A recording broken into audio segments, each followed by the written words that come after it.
আমাদের এখানে একটা খুব জাগ্রত একটা মন্দির আছে, যে মন্দিরটার নাম হচ্ছে কাপাসিয়া মন্দির, কালী ঠাকুরের একটা মন্দির। তোমাদের সবাইকে দেখাবো যে কেমন মন্দিরটা, আমাকে কেমন লাগছে তোমরা কমেন্ট করে বলো। আর এই একজন হচ্ছে রেডি হতে পারছে না, আর আমরা সবাই চলে এসেছি। তো লোকের বাড়ির সেন্ট মাখার মজাই আলাদা, নিজের বাড়ির সেন্ট থাকতেও। এটা হচ্ছে লোকের বাড়ির পেট্রোল পাম্প থেকে আমরা পেট্রোল ভরে নিচ্ছি। আর সামনেও যে আমার কলেজ, আচার্য প্রফুল্লচন্দ্র কলেজ। আর এখান থেকে কিছু মিষ্টি নিলাম ঠাকুরের জন্য, কিন্তু ঠাকুরের ফেভারিট হচ্ছে কদবেল মাখা। এই যে মিষ্টি নেওয়া হয়ে গেছে আমাদের। এই গ্রামে পা দিলে দেখা যাবে চারিদিকে মুসলিম সম্প্রদায়, মুসলিম সম্প্রদায়ের মাঝেও একটা হিন্দু মন্দির। কি অলৌকিক না! শোনা গেছে এখানে প্রথম দিকে পুজো করতেন মুসলিমরাই।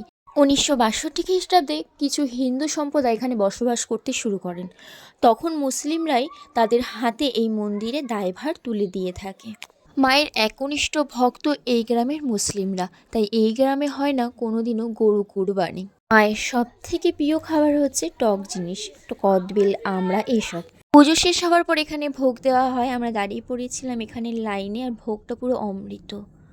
আমরা এখানে পাশে দেখতে এসেছিলাম জমিতে, এখানে সর্ষে চাষ হয়, সেই সর্ষের ক্ষেত দেখতে।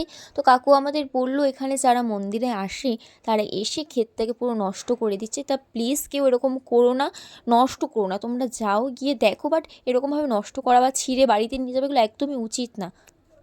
মন্দির খোলা থেকে সকাল 10টা থেকে দুপুর 2টো ও বিকেল 5:30 থেকে রাত 8টা পর্যন্ত। মন্দিরটি অবস্থিত উত্তর 24 পরগনায় মধ্যমগ্রামে 3 নম্বর প্ল্যাটফর্মে এসে যে কোনো টোটো ধরে আপনারা চলে আসতে পারবেন এই কাপাসিয়া মন্দিরে। মায়ের কাছে যে যা চায় তার সব আশা পূর্ণ হয়, একবার আপনারা এসে দেখুন, আশা করি আপনাদেরও মনস্কামনা পূর্ণ হবে। আজকের জন্য এইটুকু, দেখা হচ্ছে নেক্সট কোনো ভিডিওতে।